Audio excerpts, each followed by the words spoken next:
என் கண்மலையை மெய்ப்பெருமாகிய கர்த்தாவே, என் வாயின் வார்த்தைகளும் என் இருதயத்தின் தியானமும் உம்முடைய சமூகத்தில் பிரதியாக இருக்க என் தேவன் உதவி செய்யுங்க. வந்திருக்க பிள்ளைகளுக்கு ஆண்டவரே நிறைவான வார்த்தைகளை என் தேவன் நீர் பேச போகிறதுக்கு நன்றி சொல்கிறோம். ஆசீர்வதிங்க, பொறுப்புத்துவங்க நடத்துங்க. இயேசு கிறிஸ்துவின் ஜெபிக்கிற நல்ல பிதாவே, ஆமென். எல்லாரும் உட்காரலாம். ஒரு கேள்வி கேட்கலாமா? என்ன கேள்வின்னா, எத்தனை பேர் குறைவோடு வந்திருக்கீங்க? குறைவோடு வந்திருக்கிறவங்களாம் கை தூக்குங்க.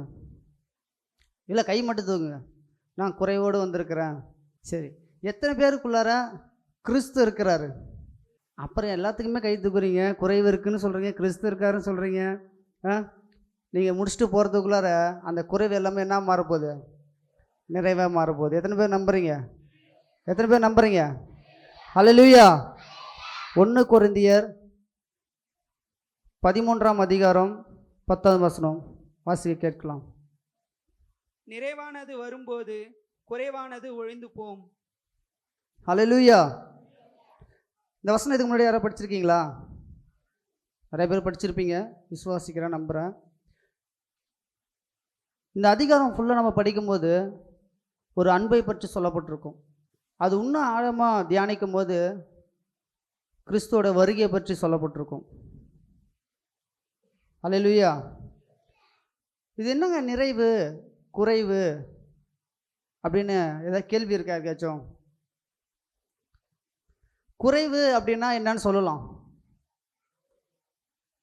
எத்தனை விதமாக சொல்லப்படும்? பொருளாதாரத்தில் குறைவு, உயர்வில் குறைவு, ஞானத்தில் குறைவு, அப்புறம் சரீர பிரகாரமான குறைவு, இப்படி சொல்லிக்கிட்டே போகலாம். இப்படி நிறைய குறைவுகள் என்ன பண்ண முடியும், நம்மளால் சொல்ல முடியும். உண்மை தானே? உண்மையா இல்லையா? உண்மை தான்.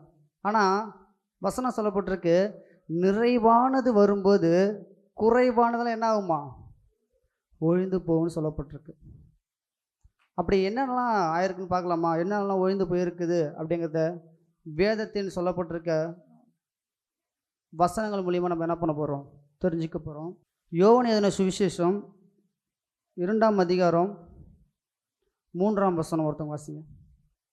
திராட்சரசம் குறைவுபட்ட போது இயேசுவின் தாய் அவரை நோக்கி, அவர்களுக்கு திராட்சரசம் இல்லை என்றாள். இங்க பாருங்க, இங்கே ஒரு சம்பவம் நடக்குது. என்ன சம்பவம்னா, கிறிஸ்துவும் அவர் தாயாரும் அப்புறம் கூட இருக்கிற சீஷர்களும் என்ன பண்ணுறாங்க? ஒரு கல்யாணத்துக்கு அழைக்கப்படுறாங்க. அந்த கல்யாணத்துக்கு அவங்க என்ன பண்ணுறாங்க? போகிறாங்க. போகிற இடத்துல என்ன குறைவுபட்டது? அந்த இடத்துல என்னது? திராட்சரசம் குறைவுபட்டது. அப்போது அங்கே ஒரு குறைவு ஏற்பட்டது. அந்த குறைவை எப்படி நிறைவு செய்கிறாரு கிறிஸ்து அப்படிங்கிறத பார்க்கலாமா? அதே அது 7வது வசனத்தை யாராவது வசனம். இயேசு வேலைக்காரரை நோக்கி, ஜாடிகளிலே தண்ணீர் நிரப்புங்கள் என்றார். ஒரு நிமிஷம். ஜாடிகளிலே தண்ணீர்களை நிரப்புன்னு சொல்றாரு. என்ன சொல்லியிருக்காரு? தண்ணீரை நிரப்புன்னு தான் சொல்றாரு. தான் வாசிங்க. அவர்கள் அவைகளை நிறைய நிரப்பினார்கள். இதுதான் ரொம்ப முக்கியம். அவர்கள் அதில் என்ன பண்ணாங்க? என்ன பண்ணியிருக்காங்க? அவர் நிரப்ப சொல்லிட்டாரு, ஆனால் அவங்க கேட்கல. ஆனால் என்ன பண்ணியிருக்காங்க? நிறைவாக என்ன பண்ணியிருக்காங்க? தண்ணீர் என்ன பண்ணியிருக்காங்க? சாடிகளை நிரப்பியிருக்காங்க. நம்ம உலகத்தில் நம்ம கிராமத்தில் அடிக்கடி சொல்லுவாங்க, நீங்களும் சொல்லியிருப்பீங்க, நிறை குடம் தழும்பாது, குறை குடம் தழும்பு அப்படின்ட்டு. அங்கே பாருங்கள், அந்த சீஷர்கள்ட்ட கிறிஸ்து சொல்கிறாரு, தண்ணீர் நிரப்புங்க அப்படின்னு சொல்கிறாரு வேலைக்காரங்கள்ட்ட. சீஷர்கள் வேலைக்காரங்கள்ட்ட சொல்கிறாரு. அந்த வேலைக்காரர்கள் என்ன பண்ணுறாங்க? அது என்ன பண்ணுறாங்க? நிறைய என்ன பண்ணுறாங்க? நிரப்புறாங்க. அடுத்தது அதுலேயே 11 வசனம் வாசிக்கலாம். 11. இவ்விதமாக இயேசு இந்த முதலாம் அற்புதத்தை கலிலேயாவில் உள்ள கானா ஊரிலே செய்து தம்முடைய மகிமையை வெளிப்படுத்தினார்.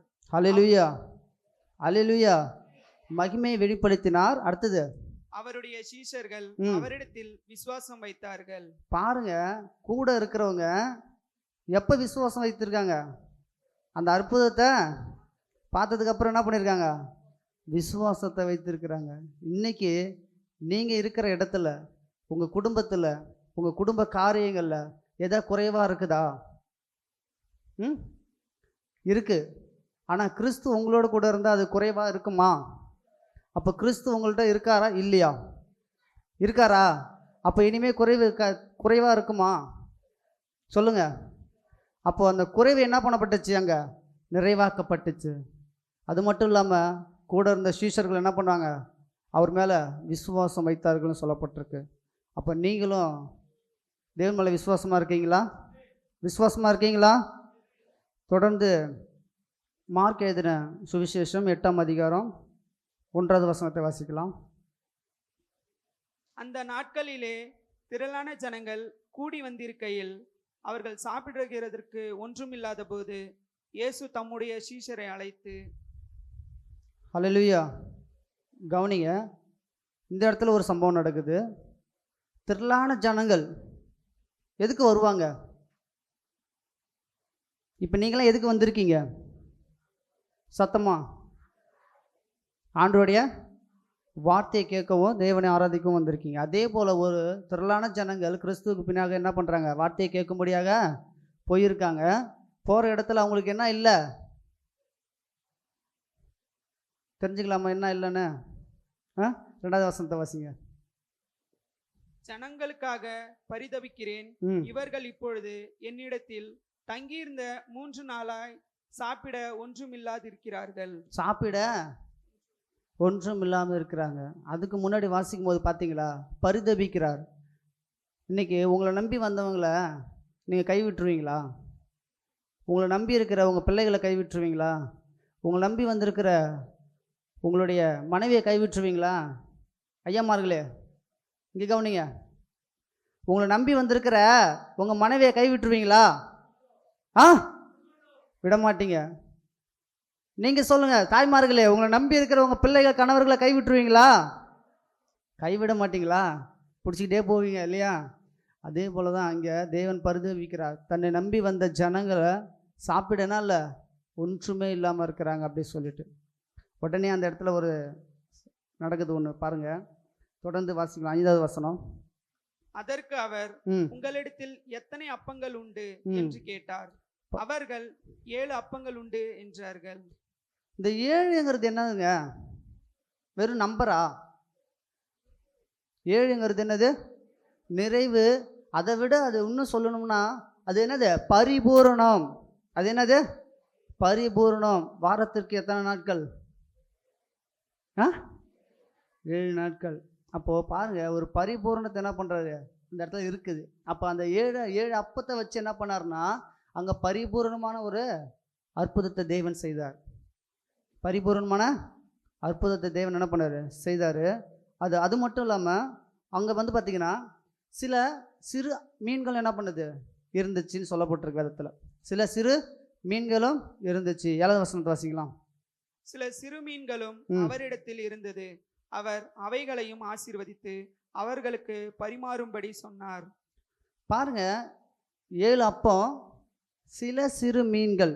அது எத்தனை இருந்திருக்கும் நம்மளால என்ன பண்ண முடியாது, சொல்ல முடியாது. சில சிறு மீன்கள்னு சொல்லப்பட்டிருக்கு. அப்போ பாருங்க, 7 அப்பத்தையும் சில சிறு மீன்களையும் வைத்து அவர் எத்தனை பேர் போஷித்தார்னு உங்களுக்கு தெரியுமா? சத்தமாக சொல்லுங்க. 5000மா? 4000 பேர். எத்தனை பேர்? 4000 பேர். இன்னைக்கு உங்கள் வீட்டில் இருக்கிறத வச்சு நீங்கள் நிறைவாக இருக்கீங்களா? நிறைவாக சாப்பிட்றீங்களா? மற்றவங்களுக்கு கொடுக்குறீங்களா? சார் அடிக்கடி சொல்லியிருக்காங்க, அவங்க அம்மா செய்யும்போது என்ன பண்ணுவாங்கன்னா, ஒரு படி அரிசி எடுத்து என்ன பண்ணுவாங்க, வைப்பாங்க தனியாக அப்படி சொல்லிட்டு கேள்விப்பட்டிருக்கோம் நம்ம. அதுபோல் நம்மளோட குடும்பத்தில் நம்மள்ட்ட இருக்கிற காரியத்தை ஜெபம் பண்ணி தேவனிடத்தில் கேட்டுட்டு அதை நம்ம சாப்பிடும் போதும் சரி, இல்லை அதை மற்றவங்களுக்கு கொடுக்கும் போதும் சரி, அது அல்ல என்ன, அது குறையாது. இந்த வேத புஸ்தகம் மாதிரி தான். படிக்க படிக்க அது என்னவாக இருந்திருக்கும், நீர் ஊற்ற போல தான் இருக்குமே தவிர அது என்னவாகுது, நிறைவாகுதுன்னா எப்படி சொல்கிறதுனா, அது குறைந்து போகாது. நமக்கு என்னவாகுது, புரியாமல் இருக்காது. இன்னும் என்ன கற்றுக்கணுங்கிற மாரி நம்ம கற்றுப்போம். சரிங்களா? அந்த 7 அப்பத்தையும் சில மீன்களையும் என்ன பண்ணார், அந்த அங்கே இருக்கிற 4000 பேர் என்ன பண்ணார், தேவனை போஷித்தார். அப்போது அங்கேருந்து அந்த உணவு குறைய தேவன் என்ன பண்ணார், நிறைவாக்குனார். அது மட்டும் அங்கே நடக்கலை. அந்த நம்பி வந்த ஜனங்களை தேவன் என்ன பண்ணுறதில்ல, கைவிடாத தேவனாக இருந்து அவர்களுக்கு என்ன தேவை, அவங்களுக்கு என்ன கொடுக்கணுங்கிறத என்ன பண்ணியிருக்கார், தேவனை தெரிந்து வைத்து அவங்கள என்ன பண்ணார், நிறைவாய் அனுப்பினார். இன்றைக்கும் நம்ம சபையில் ஒரு காரியம் நடந்துக்கிட்டே தான் இருக்குது. சபை ஆரம்பித்ததுலேருந்து ஒரு நிறைவான விஷயம் சபை முடிஞ்சதுக்கப்புறம் நடந்துக்கிட்டு தான் இருக்குது. என்னென்னு சொல்ல முடியுமா? சாப்பாடு. என்னது? சாப்பாடு. வர ஜனங்க என்ன பண்ணக்கூடாது, பசியும் பட்டினுமா என்ன பண்ணக்கூடாது, வீட்டுக்கு போகக்கூடாது. தேவனுடைய வார்த்தையை கேட்டு அந்த நிறைவோடு உணவு உண்டு என்ன பண்ணோம், வீட்டுக்கு போகணும்னு சொல்லிட்டு ஸ்டார்டிங்கில் ஆரம்பித்த அந்த உணவு காரியம் இன்ன வரைக்கும் என்ன பண்ணிட்டு தான் இருக்கு, தேவன் சந்தித்து கொண்டு தான் இருக்கிறார். ஹல்லேலூயா, ஹல்லேலூயா. அது மட்டும் இல்லாமல் அது முடிஞ்சதுக்கு அப்புறமா அவங்க என்ன பண்ணுறாங்க, 7 கூடை நிறைய என்ன பண்ணுறாங்க, மீதி எடுக்கிறாங்க. அதுபோல தான் உங்களுடைய வியாபாரத்துலேயும் சரி, உங்களுடைய வீட்லேயும் சரி, நீங்கள் போகிற இடத்துலையும் சரி, நீங்கள் வேலை செய்கிற இடத்துலையும் சரி, தேவன் உங்களை என்ன பண்ண மாட்டார், குறைவாக நடத்தவே மாட்டார். நிறைவாக நடத்தி உங்களை ஆசீர்வதிக்க வல்ல தேவனா உங்கள் கூட இருக்கிறார். ஹல்லேலூயா, உங்கள் கூட இருக்கிறார். அப்போ உங்கள் கூட இருக்கும் போது அது என்னவா தெரியாது, உங்களுக்கு குறைவாகவே இருக்காது, நிறைவாகவே மாற்றுவார். அடுத்தது வாசிக்கலாம். யோவான் எழுதின சுவிசேஷம் 11ஆம் அதிகாரம் 21வது வசனம். மார்த்தாள் இயேசுவினிடத்தில் வந்து, ஆண்டவரே, நீர் இங்கே இருந்தீரானால் என் சகோதரன் மரிக்க மாட்டான். பாருங்க, மார்த்தாள் எத்தனை பேருக்கு தெரியும்? ஹல்லேலூயா. இங்கே பாருங்க, என்ன மார்த்தால எத்தனை பேருக்கு தெரியும்? இவன் என்னடா அவங்க அம்மாவை தெரியுமாங்கிற மாதிரி கேட்குறானே அப்படின்னு நினைக்கிறீங்களா? பைபிளில் மார்த்தாலும் ஒருத்தவங்க இருக்காங்க, கேரக்டர். சரிங்களா? ஒரு நபர் என்ன பண்ணுறாங்க, இருக்கிறாங்க. பார்த்தீங்கன்னா அவங்களுக்கு ஒரு சகோதரன் இருக்கிறார். ஆனால் இங்கே அந்த வசனம் சொல்லப்பட்டிருக்கு பாருங்க, மார்த்தாள் வந்து கிறிஸ்துவை பார்த்து, யார், இயேசு கிறிஸ்துவை பார்த்து, நீர் இங்கே இருந்து, ஆண்டவரே நீர் இங்கே இருந்திருந்தால் என் சகோதரன் மரிக்க மாட்டான். என்ன பண்ண மாட்டான், மரிக்க மாட்டான்.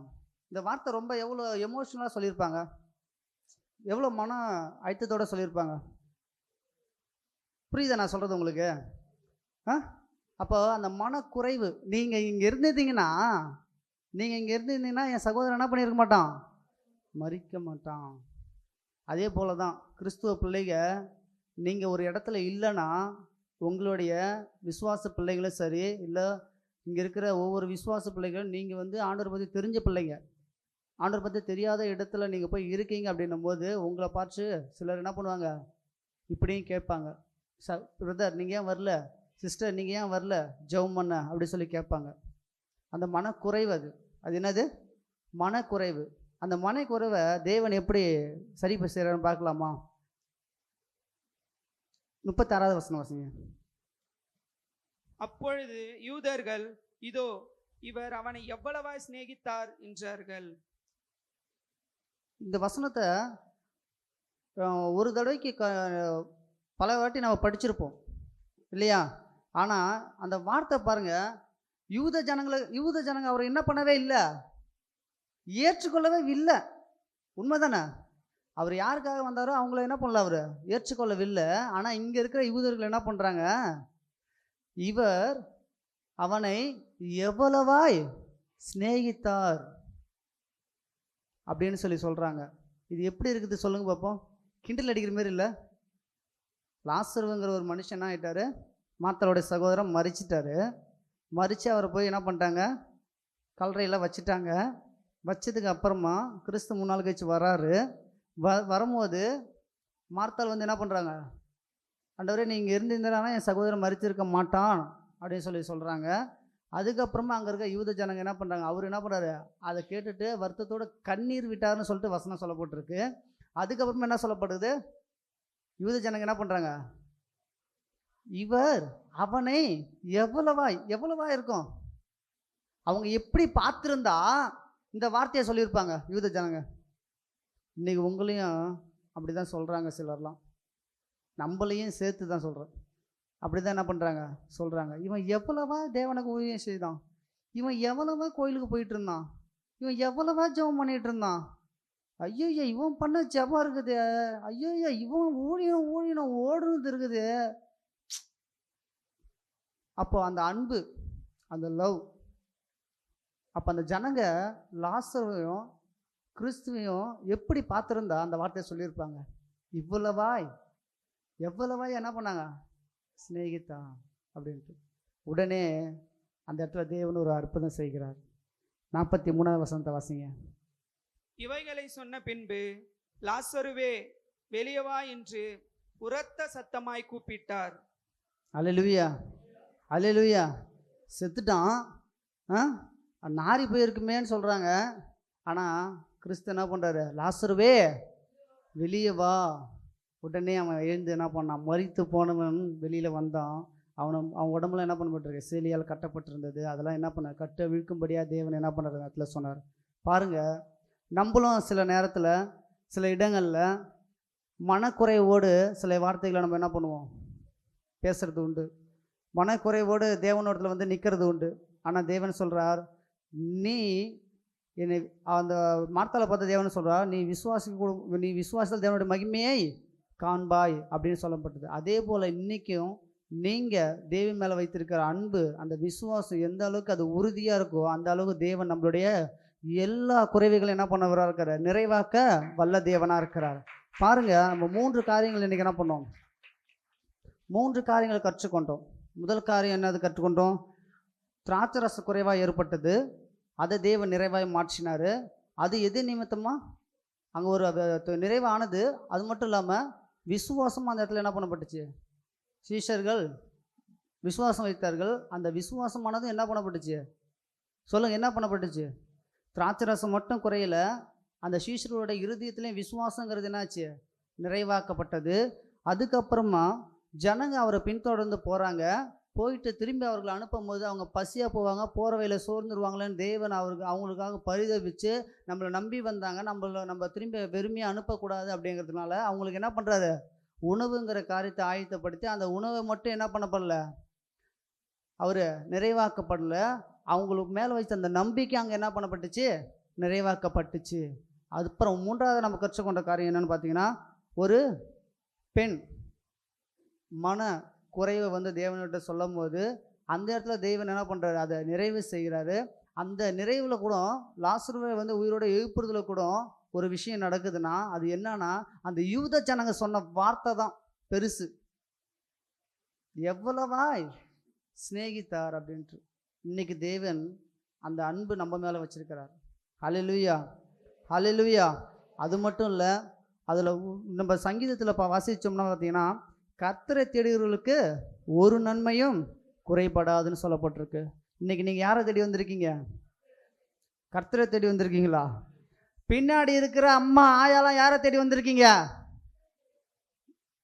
கேட்கல, சத்தமா சத்தமா சொல்லுங்க. கர்த்தரை தேடி வந்திருக்கிறவங்களுக்கு ஒரு நன்மை என்ன பண்ணக்கூடாது? குறைவுபடாது. இன்னைக்கு நீங்கள் யாரை தேடி வந்திருக்கீங்க? கர்த்தரை தேடி வந்திருக்கீங்க. கர்த்தருடைய எதெல்லாம் நிறைவாக்குனாருங்கிறத கேட்டு இருக்கீங்க. அந்த வசனத்தை நீங்கள் ஏற்றுக்கொண்டு இருக்கீங்க. அதன்படி தேவன் என்ன பண்ணுகிறவராக இருக்காரு?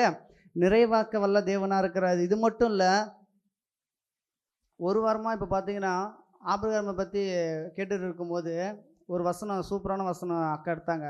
அந்த அங்கேயும் ஒரு குறைவு ஏற்பட்டுச்சுன்னு அப்போ நான் யோசித்தேன். கட்டை இருக்குது, நெருப்பு இருக்குது. ஈசாக்கு பலியிட போகும்போது என்ன இருக்குது? கட்டையும் இருக்குது, நெருப்பு இருக்குது. ஆனால் ஆட்டுக்குட்டி எங்கே தகப்பனே அப்படின்னு சொல்லி என்ன பண்ணுறான்? ஈசாக்கு தன்னோட தகப்பனை நோக்கி கேட்குறாரு. கேட்டாரா? எத்தனை பேர் தெரியும் கேட்டாருன்னு? கேட்டாரா? அப்படியே எல்லாம் முழங்கால் படிடலாமா? கேட்டார். அதுக்கு நான் பதில சொல்கிறேன். முழங்கால் படிடுங்க.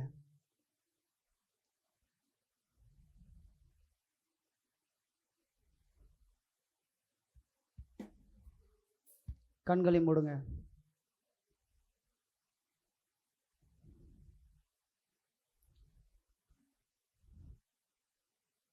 தகப்பனே, எல்லாம் இருக்கு, அந்த ஆட்டுக்குட்டி எங்க அப்படின்னு கேட்குறான் ஈசாக்கு. அதுக்கு சொல்கிறார் பாருங்க, அது பழைய ஏற்பாட்டில் சொல்லப்பட்டிருக்கலாம். ஆனால் வேதத்தில் புதிய ஏற்பாட்டில் கிறிஸ்து தன்னையே அந்த பலியாக ஒப்பு கொடுத்தாருங்க. அந்த ஆட்டுக்குட்டி ஆனாருங்க. அதான் தெய்வ ஆட்டுக்குட்டியாக அவர் தன்னைத்தானே பலியாக ஒப்பு கொடுத்தார். அது யாருக்காகவும் கிடையாது, உங்களுக்காகவும் எனக்காகவும் நம்ம எல்லாருக்காகவும் தாங்க. பாருங்க, கிறிஸ்து நமக்குள்ள, நம்ம குடும்பத்தில், நம்ம குடும்ப காரியங்களில், நம்ம வேலையில் இருக்கும்போது அது எல்லாவற்றையும் நிறைவாய் மாற்றுவாருங்க. நிறைவாக மாற்றுகிற தேவன் தாங்க நம்மளுடைய தேவன். அவர் குறைவை விரும்புகிற தேவன் அல்ல, அவர் நிறைவாகவே செய்து முடிக்கிற தேவனாக இருக்கிறாருங்க. அது மட்டும் இல்லை, இந்த 3 காரியத்துலேயும் 3 விஷயத்தை நம்ம கற்றுக்கொண்டோம். ஒன்று விசுவாசம், இன்னொன்று நம்பிக்கை, இன்னொன்று அன்பு. அதே 1 கொரிந்தியர் 13 இப்படியா சொல்லப்பட்டிருக்கு, விசுவாசம், நம்பிக்கை, அன்பு, இது 3ம் ஒன்றாக இருக்கிறது. இவைகளில் அன்பே பெரியதுன்னு சொல்லப்பட்டிருக்கு. அந்த அன்பே கிறிஸ்துவாய் உங்கள் மத்தியில் இருக்கிறார், உங்கள் குடும்பத்தில் இருக்கிறார். அவரை நீங்கள் ஏற்றுக்கொள்ளும் போது தான் உங்கள் குறைவுகள் எல்லாம் நிறைவாக மாறும். நிறைவான ஆவியானவரே, நீ வரும்போது குறைவுகள் மாறுமே. நிறைவான ஆவியானவரே, நீ வரும்போது குறைவுகள் மாறுமே. நீ வந்தா சூழ்நிலை மாறுமே. முடியாதது சாத்தியமாகுமே. நீ வந்தா சூழ்நிலை மாறுமே. முடியாதது சாத்தியமாகுமே. நிறைவே நீ மாறுமே. நிறைவே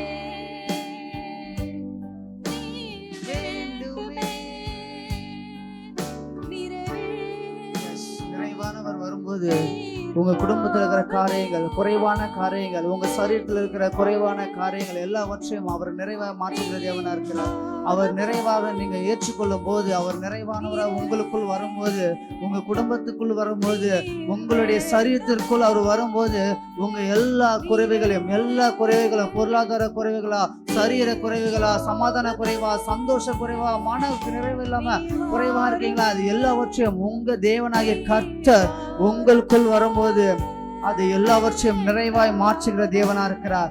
கர்த்தரை தேடுகிறவர்களுக்கு ஒரு நன்மை குறைபடாது என்று சொன்னது போல, அவரை தேடி வந்திருக்கிற உங்கள் ஒருவருக்கும் அவர் நிறைவானதை செய்ய வல்லவராக இருக்கிறார். நீங்க இங்கிருந்து போகும்போது அவரை ஏற்றுக்கொண்டு, அவரை எடுத்துக்கொண்டு, அவரை உங்கள் குடும்பத்திற்கு நீங்க எடுத்துக்கொண்டு போகும்போது அது எல்லாருமே நிறைவாக மாறும். நீங்க உள்ள வரும்போது உண்மையை சொல்றேன், நிறைய பேரு குறையோடு கவலையோடு வந்திருக்கீங்க. அது எல்லாவற்றையும் உங்க தேவன் நிறைவாக மாற்றிருக்கிறார். எஸ்,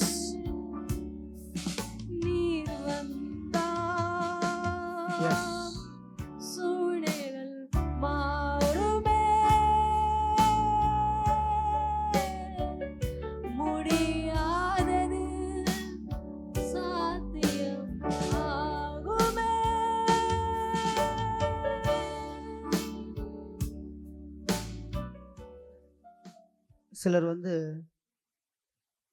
உள்ள வரும்போதே கவலையோடு தான் வந்திருக்கீங்க. குடும்பத்தை நினைச்சு கண்ணீரோடு தான் வந்திருக்கீங்க. ஆனா தேவன் சொல்றார், மகனே மகளே, உன் கண்ணீரை, உன் கவலையை என் வார்த்தையினால் நிறைவாக்கி உன்னை ஆசீர்வதிக்க போறேன் என்று சொல்றார்.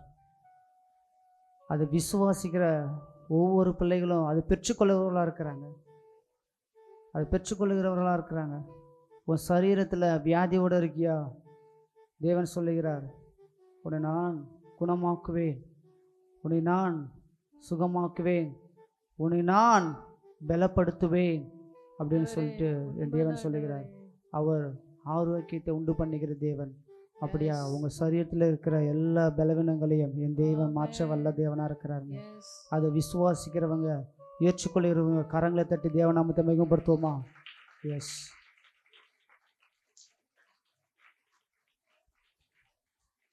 கர்த்ததாமே இந்த வார்த்தையை ஆசீர்வதித்து நடத்தி வந்த மாபெரும் தயவுக்கு நன்றி செலுத்துகிறோம். இயேசு மூலம் ஜெபிக்கிற நல்ல பிதாவே, ஆமென்.